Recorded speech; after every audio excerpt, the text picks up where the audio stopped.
yaraba February 6 mapan bau second edition of Aikoigi Imphal International Film Festival haujaragani aduga sigi festival sida entry se koina international competition si yauri aduga world cinema gi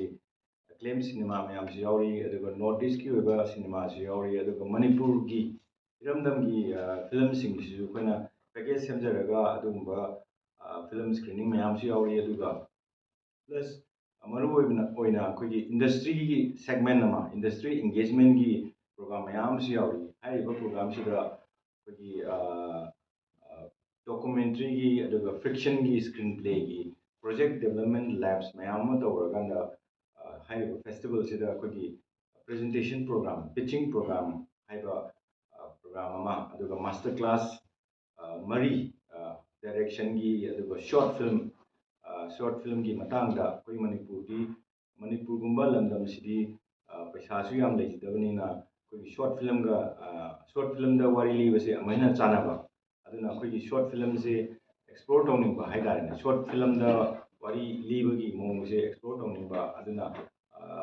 umesh kulkarani na koi marathi filmmaker short film da maming le filmmaker ni mana laga short film gi master class exploring storytelling in short haina koba master class adaina makhan kaya gi master class adagi panel discussion aduga meet the press aduga cultural performance and events mayam yawi film screening dana aduga haiba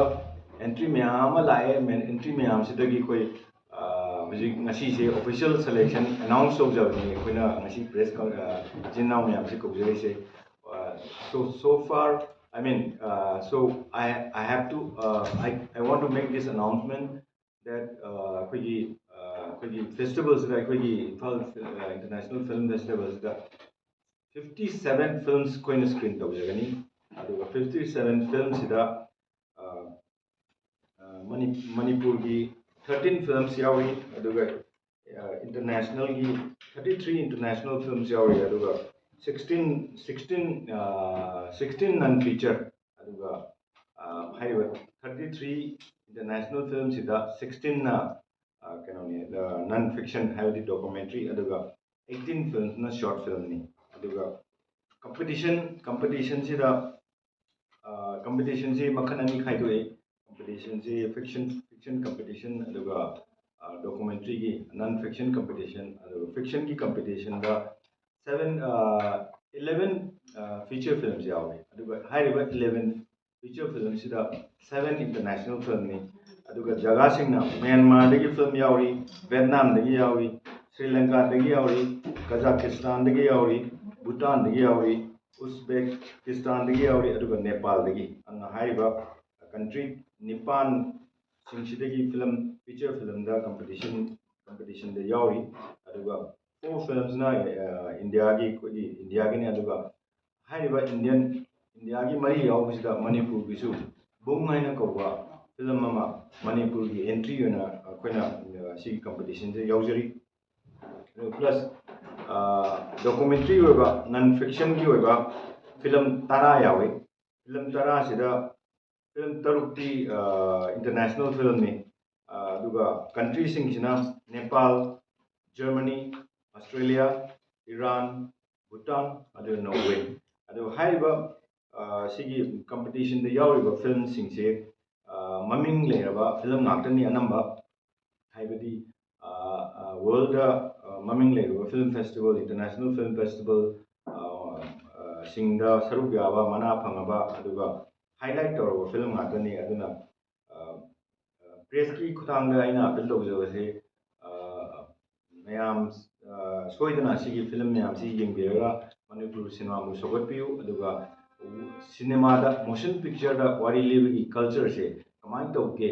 aduga kamai tawraga khoi Manipur se wari lebagi lamsida kamai tawraga world da mangin thana chenba yadage haibagi exploration gi event amani aduna sigi event sida saruk yadana aduga ꯑꯗꯒꯤ master class ꯑꯗꯒꯤ panel discussion ꯃꯌꯥꯝ ꯑꯁꯤ ꯌꯥꯎꯔꯒ ꯀꯥꯟꯅꯕꯁꯤ ꯂꯧꯕꯤꯌꯨ ꯑꯗꯨꯒ ꯃꯅꯤꯄꯨꯔꯁꯦ ꯑꯣꯏꯃꯒꯤꯗꯤ ꯍꯧꯖꯤꯛꯀꯤ ꯆꯍꯤ ꯑꯃ ꯑꯅꯤꯁꯤꯗ ꯃꯅꯤꯄꯨꯔꯁꯦ ꯏꯔꯥꯡ ꯂꯩꯕ ꯖꯒꯥ ꯃꯅꯤꯄꯨꯔ ꯍꯥꯏꯔꯒꯗꯤ ꯏꯔꯥꯡ ꯂꯩꯕ ꯖꯒꯥ ꯍꯥꯏꯅ ꯍꯧꯖꯤꯛ ꯂꯧꯅꯔꯤꯁꯦ ꯁꯤꯒꯨꯝꯕ ꯑꯩꯈꯣꯏꯅ ꯁꯤꯟꯖꯔꯤꯕꯁꯤ ꯑꯩꯈꯣꯏꯒꯤ ꯁꯤꯒꯨꯝꯕ ꯑꯥꯔꯠ ꯑꯦꯟ ꯀꯜꯆꯔꯒꯤ ꯑꯣꯏꯕ ꯑꯗꯨꯒ ꯋꯥꯔꯤ ꯂꯤꯕꯒꯤ ꯑꯣꯏꯕ ꯄ꯭ꯔꯣꯒ꯭ꯔꯥꯝꯁꯤ ꯁꯤꯟꯖꯔꯒ ꯋꯥꯈꯜ ꯇꯥꯕ ꯑꯗꯨꯒ ꯄꯤꯁꯐꯨꯜ ꯑꯦꯠꯃꯣꯁꯐꯤꯌꯔ ꯑꯗꯨꯒ ꯃꯅꯤꯄꯨꯔꯒꯤ ꯏꯃꯦꯖꯁꯦ ꯑꯩꯈꯣꯏ ꯏꯔꯥꯡꯗ ꯅꯠꯇꯦ ꯃꯅꯤꯄꯨꯔꯁꯦ ꯑꯥꯔꯠꯀꯤ ꯖꯒꯥꯅꯤ ꯃꯅꯤꯄꯨꯔꯁꯦ ꯀꯜꯆꯔꯒꯤ ꯖꯒꯥꯅꯤ ꯑꯗꯨ ꯃꯅꯤꯄꯨꯔꯁꯦ ꯋꯥꯔꯤ ꯂꯤꯕꯒꯤ ꯖꯒꯥꯅꯤ ꯍꯥꯏꯗꯅ ꯋꯥꯔꯜꯗ ꯑꯗꯨꯒ ꯅꯦꯁꯅꯦꯜꯂꯤ ꯑꯩꯈꯣꯏꯒꯤ ꯃꯅꯤꯄꯨꯔꯒꯤ ꯏꯃꯦꯖꯁꯦ ꯔꯤꯕꯤꯜ ꯇꯧꯅꯕ ꯃꯔꯨꯑꯣꯏꯅ ꯁꯤꯒꯤ ꯄꯥꯟꯗꯝꯁꯤꯗ ꯑꯩꯈꯣꯏꯅ ꯁꯤꯟꯖꯕꯅꯤ ꯑꯗꯨꯒ ꯍꯧꯖꯤꯛꯀꯤ ꯀꯝꯄꯤꯇꯤꯁꯟꯒꯤꯗꯒꯤ ꯅꯠꯇꯕ ꯑꯩꯈꯣꯏ ꯅꯣꯔꯠ ꯏꯁꯀꯤ ꯑꯣꯏꯕ ꯅꯣꯔꯠ ꯏꯁꯀꯤ ꯐꯤꯂꯝ 12 ꯌꯥꯎꯏ ꯑꯗꯨꯗ ꯇꯥꯏꯇꯜꯁꯤꯡꯁꯤꯗꯤ ꯍꯣꯔꯦꯟ ꯂꯤꯁꯁꯦ ꯁꯣꯐꯠ ꯀꯣꯄꯤꯗ ꯑꯣꯏꯅ ꯑꯗꯨꯝ ꯌꯦꯡꯖꯔꯒꯦ ꯑꯗ ꯐꯤꯂꯝ 11 ꯐꯤꯂꯝꯁ ꯌꯥꯎꯔꯤ ꯁꯤꯒꯤ ꯐꯤꯂꯝꯁꯤꯗ ꯐꯤꯛꯁꯟ ꯐꯤꯂꯝ ꯑꯦꯅꯤꯃꯦꯁꯟ ꯐꯤꯂꯝ ꯍꯥꯏꯔꯤꯕ ꯑꯦꯅꯤꯃꯦꯁꯟ ꯐꯤꯂꯝꯁꯤꯗ ꯏꯟꯗꯤꯌꯟ ꯋꯥꯔꯜड ꯑꯦꯠꯂꯁ ꯍꯥꯏꯅ ꯀꯨꯟꯖꯔꯥꯅꯤꯒꯤ ꯑꯩꯈꯣꯏꯒꯤ ꯋꯦꯠ ꯂꯤꯐꯇꯔ ꯀꯨꯟꯖꯔꯥꯅꯤꯒꯤ ꯐꯤꯂꯝ ꯃꯤꯅꯤꯠ 10ꯒꯤ ꯁꯥꯡꯕ ꯐꯤꯂꯝ ꯌꯥꯎꯔꯤ NFDCꯅ ꯄꯨꯊꯣꯛꯄꯅꯤ ꯑꯗꯨꯒ ꯑꯦ ꯗꯦ ꯍꯥꯏꯅ ꯅꯥꯒꯥꯂꯦꯟꯒꯤ ꯐꯤꯂꯝ ꯑꯃ ꯃꯤꯅꯤꯠ 33ꯒꯤ ꯐꯤꯂꯝꯁꯤ ꯀꯥꯟꯁꯇ ꯎꯠꯂꯨꯔꯕ ꯐꯤꯂꯝꯅꯤ ꯃꯃꯤꯡ ꯂꯩꯕ ꯐꯤꯂꯝꯅꯤ ꯑꯗꯨꯃꯥꯏꯅ ꯐꯤꯂꯝꯁꯤꯡꯁꯦ ꯑꯗꯨꯒ ꯃꯅꯤꯄꯨꯔꯒꯤ ꯑꯣꯏꯕ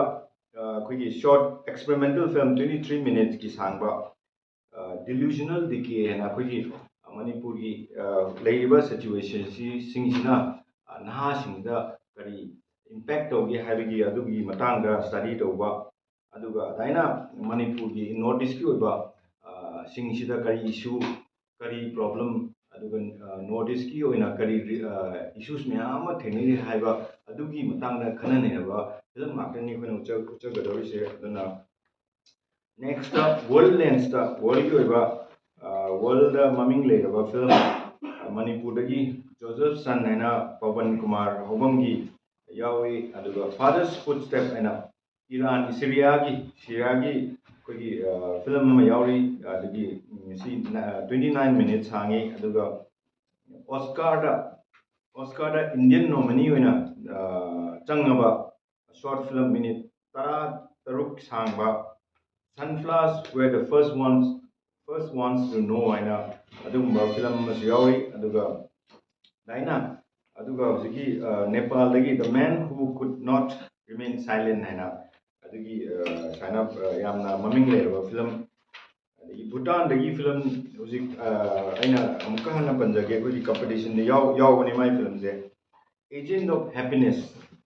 ꯍꯥꯏꯗꯤ ꯚꯨꯇꯥꯟꯁꯦ ꯃꯣꯏꯒꯤꯗꯤ ꯍꯦꯄꯤꯅꯦꯁꯁꯦ ꯀ꯭ꯋꯥꯟꯇꯝ ꯃꯦꯖꯔꯃꯦꯟ ꯑꯣꯏꯅ ꯂꯩꯈꯤꯕ ꯑꯗꯨꯒ ꯈ꯭ꯋꯥꯏꯗꯒꯤ ꯍꯦꯄꯤ ꯋꯥꯔꯜꯒꯤ ꯑꯣꯏꯅ ꯀꯟꯇ꯭ꯔꯤ ꯑꯣꯏꯅ ꯂꯩꯌꯦꯅ ꯂꯧꯖꯔꯤꯅꯤ ꯃꯣꯏꯒꯤꯗꯤ ꯍꯦꯄꯤꯅꯦꯁꯁꯦ ꯃꯣꯏꯅ ꯃꯦꯖꯔ ꯇꯧꯔꯒ ꯊꯝꯖꯔꯤꯅꯦ ꯑꯗꯨꯅ ꯗꯣꯀꯨꯃꯦꯟꯇ꯭ꯔꯤ ꯑꯃ ꯑꯦꯖꯦꯟꯠ ꯑꯣꯐ ꯍꯦꯄꯤꯅꯦꯁ ꯍꯥꯏꯅ ꯁꯤꯒꯤ ꯀꯩꯅꯣꯁꯦ ꯗꯣꯀꯨꯃꯦꯟꯇ꯭ꯔꯤꯁꯦ ꯀꯥꯟꯁꯇ ꯍꯟꯗꯛ ꯀꯥꯟꯁꯇ ꯁ꯭ꯀ꯭ꯔꯤꯅꯤꯡ ꯇꯧꯔꯕ ꯄ꯭ꯔꯤꯃꯤꯌꯔ ꯇꯧꯔꯕ ꯐꯤꯂꯝꯅꯤ ꯑꯗꯨꯅ ꯁꯤꯒꯨꯝꯕ ꯐꯤꯂꯝ ꯃꯌꯥꯝꯁꯦ ꯁꯨꯡꯁꯣꯏꯗꯅ ꯌꯦꯡꯍꯟꯅꯤꯡꯉꯤ